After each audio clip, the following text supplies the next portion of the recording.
पटक पटक के मारेंगे या विधानावर आपण आजही कायम। खासदार निशिकांत दुबेंचा पुनरुच्चार। भाषिक मुद्द्यावरून हाणामारी करणं अयोग्य, दुबेंचं विधान।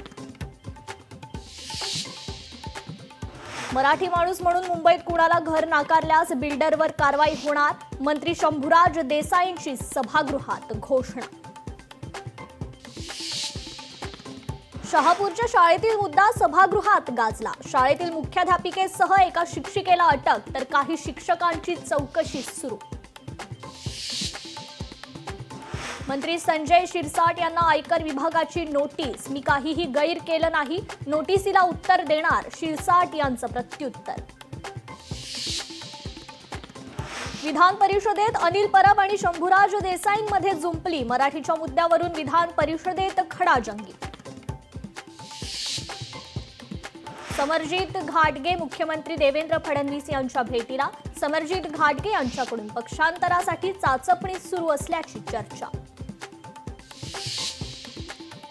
पुणे जिल्ह्यातील काँग्रेसचे माजी आमदार संजय जगताप भाजपच्या वाटेवर। संग्राम थोपटे यांच्यानंतर संजय जगताप भाजपात प्रवेश करण्याची शक्यता। महाराष्ट्र राज्याचा उत्सव म्हणून गणेशोत्सवाची घोषणा। सांस्कृतिक कार्यमंत्री आशिष शेलार यांची सभागृहात घोषणा।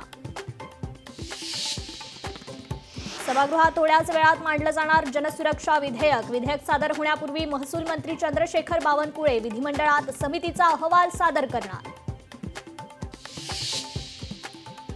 मस्जिद बंदर जवळील डी मेलो मार्गाला जोडणाऱ्या सिंदूर रेल्वे उड्डाण पुलाचं मुख्यमंत्र्यांच्या उपस्थितीत लोकार्पण। लोकार्पण कार्यक्रमाला दोन्ही उपमुख्यमंत्र्यांची अनुपस्थिती। आणि बेटिंग ॲप घोटाळ्यात अभिनेता विजय देवरकोंडा, प्रकाश राज आणि इतर 27 जणांविरोधात गुन्हा दाखल। ईडीने केली कारवाई।